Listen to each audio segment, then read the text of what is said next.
Mukanya Anies terlihat sangat kecut, masam. Gimana nggak kecut mukanya? Anies dihadapkan pada pilihan yang sangat nggak enak buat dia. Pilih AHY jadi cawapres atau gagal jadi capres. Tapi kalau pilih AHY, kemungkinan menang nyapres jadi kecil. Dan Anies tentu tidak bisa berharap AHY ini bisa menutupi segala kekurangannya dalam bekerja.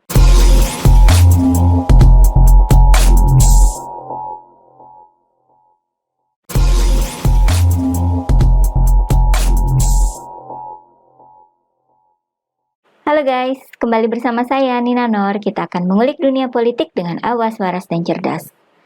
Tidak pernah diduga oleh Nasdem maupun Anies Baswedan bahwa PDIP akan memperbaiki hubungannya dengan Partai Demokrat. Selama ini, Anies yang adalah antitesisnya Presiden Jokowi merasa leluasa untuk bergerak di antara partai-partai politik yang mengusungnya. Begitu pula Nasdem sudah merasa nyaman dengan koalisi bersama PKS dan Demokrat yang sudah genap jumlahnya untuk mengusung Anies sebagai capres. Ya memang ada masalah soal pemilihan cawapres, tapi setidaknya kan lagi dibahas terus. Oleh sebab itu ketika Demokrat terus mengkritik pemerintahan Presiden Jokowi dan nampak bermusuhan dengan PDIP, buat Nasdem maupun Anies itu jadi keuntungan. Karena cukup menyita perhatian publik. Bagus buat elektabilitas. Teorinya sih begitu. Namun, kenyataan ternyata lain jalannya. Tiba-tiba saja Puan menyebut AHY sebagai salah satu bakal cawapres Ganjar Pranowo. Yang kemudian disusul dengan rencana pertemuan antara Puan Maharani dan AHY. Hubungan antara PDIP dengan Partai Demokrat yang sudah puluhan tahun kondisinya buruk tiba-tiba saja menghangat dan makin mendekat. Respon positif juga datang dari SBY. Bahkan Sekjen PDIP Hasto Kristianto kemudian mengadakan pertemuan akrab dengan Sekjen Partai Demokrat Teuku Rifki. Yang dibahas, ya komunikasi politik. Walaupun masing-masing sudah punya capres sendiri, sudah punya koalisi sendiri, tidak ada yang salah dengan komunikasi politik. Apalagi tujuannya kan baik, intinya kan silaturahmi. PDIP juga sudah memberi pernyataan bahwa PDIP menjunjung tinggi etika politik dan tidak bermaksud mengganggu koalisi perubahan yang mengusung Anies. Sampai petinggi Partai Demokrat, Andi Arief, yang biasanya kebagian tugas melakukan serangan-serangan tajam ke lawan politik Demokrat. Kali ini, Andi Arief sangat menyambut baik rencana pertemuan antara Puan dan AHY. Menyebutnya sebagai sebuah kebersamaan untuk mengatasi persoalan bangsa.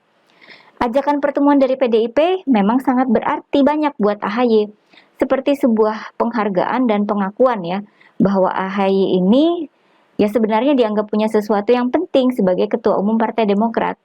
Menempatkan AHY sejajar dengan politisi senior yang sudah punya banyak pengalaman di politik maupun di pemerintahan. Selama ini kan AHY selalu dipandang sebelah mata ya, terutama oleh para pendukung Presiden Jokowi, sampai kerap disebut bocil alias bocah cilik. Undangan pertemuan dengan Puan Maharani seakan membuktikan bahwa AHY ini bukan bocil ya. Seneng dong AHY ya. Di lain pihak, ada yang merasa terganggu dengan kedekatan Demokrat dengan PDIP, yakni Nasdem dan Anies. Masalahnya ya tetap itu-itu saja ya, apalagi kalau bukan soal cawapres. Masalah yang belum juga selesai selama berbulan-bulan ya. Demokrat yang tentu saja hendak mengusung AHY sebagai cawapres, memang punya keunggulan yang jadi kebutuhan Anies nyapres, yakni logistik. Sementara Anies dan Nasdem dari awal memang enggan memilih AHY jadi cawapres, karena elektabilitasnya yang rendah dan memang tidak punya kemampuan seperti yang diinginkan oleh Anies. Kriteria cawapres dari Anies itu kan selain elektabilitas juga kemampuan untuk membantu dalam pekerjaan Anies nantinya jika terpilih jadi presiden. AHY tidak pernah masuk dalam kriteria ini. Kalau sudah masuk kan dari awal pasti sudah dipilih oleh Anies. Faktanya Anies bakal disebut ngibul lagi jika memilih AHY sebagai cawapres. Karena ada beberapa kriteria yang tidak dipenuhi oleh AHY. Sebenarnya Anies sudah sempat punya solusi yang tepat Seperti yang saya sampaikan di video sebelumnya ya, bahwa ketika Nasdem dengan sangat meyakinkan menyatakan bakal mengumumkan cawapres Anies dalam 1-2 hari sesudah tanggal 30 Mei lalu, bahwa nama cawapres yang disebut kejutan itu memang sudah ada, yakni Mahfud MD. Mahfud MD diyakini bakal diterima oleh semua partai termasuk Demokrat, karena memang punya kemampuan yang dibutuhkan Anies. Tapi apa daya, Mahfud MD menolaknya. Masalah cawapres tidak jadi terpecahkan dan kembali jadi masalah yang berlarut-larut. Mana katanya Nasdem yang mau diumumkan 1-2 hari sesudah tanggal 30 Mei sebagai kejutan? Gak jadi kan? Seandainya Mahfud MD mau, Nasdem dan Anies punya bargaining power ya, posisi tawar-menawar yang kuat terhadap AHY dan Demokrat. Tapi kan ditolak, nggak jadi, artinya kembali ke titik nol. Lalu datanglah PDIP menyebut AHY sebagai salah satu pilihan cawapres Ganjar Pranowo. Ini menyebabkan bargaining powernya Demokrat itu meningkat. Capres lain saja mempertimbangkan AHY sebagai cawapresnya, masa Anies enggak? Padahal kan Demokrat punya logistik yang diperlukan Anies buat nyapres. Kan gitu posisi tawar-menawarnya sekarang. Kondisi itu bikin Anies dan Nasdem nggak happy. Ini sangat kelihatan ya dari pernyataan Nasdem yang menyebut Demokrat memaksa agar AHY jadi cawapres Anies. Lalu ada pernyataan dari jubir Anies, Sudirman Said, yang mendorong adanya pertemuan antara Presiden Jokowi dengan Anies. Maksudnya mau mengangkat Anies lebih tinggi lagi agar bargaining powernya menguat. Kemudian Nasdem menyatakan menaruh curiga terhadap PDIP, menuduh PDIP mau memecah belah koalisi mereka. Kemudian Nasdem malah menyatakan bahwa Surya Paloh juga akan bertemu dengan Puan Maharani. Ini semua merupakan tanda-tanda bahwa Nasdem dan Anies sedang berusaha menguatkan bargaining powernya karena masih belum bisa menerima AHY sebagai cawapres.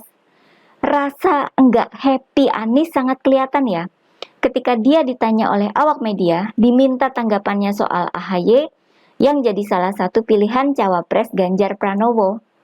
Mukanya Anies terlihat sangat kecut, masam. Gimana enggak kecut mukanya? Anies dihadapkan pada pilihan yang sangat enggak enak buat dia. Pilih AHY jadi cawapres atau gagal jadi capres. Tapi kalau pilih AHY, kemungkinan menang nyapres jadi kecil. Dan Anies tentu tidak bisa berharap AHY ini bisa menutupi segala kekurangannya dalam bekerja. Tapi mau gimana? Gak ada pilihan lain. Bahkan akhirnya keluar pernyataan dari Nasdem bahwa Nasdem tidak akan keluar dari koalisi jika Anies memilih AHY jadi cawapresnya. Nasdem seakan sudah menyerah, atau sebenarnya hanya melempar bola panas saja ke Anies ya. Karena keputusannya kan memang di tangan Anies. Tapi kan Anies mau pasti menang, gimana nih? Pucing pala Anies. Kita lihat saja ya, akhirnya Anies ini pilih AHY atau siapa? Pak AHY dilirik oleh PDIP dan untuk Ganjar, tanggapannya Pak Anies izin adalah Pak Anies.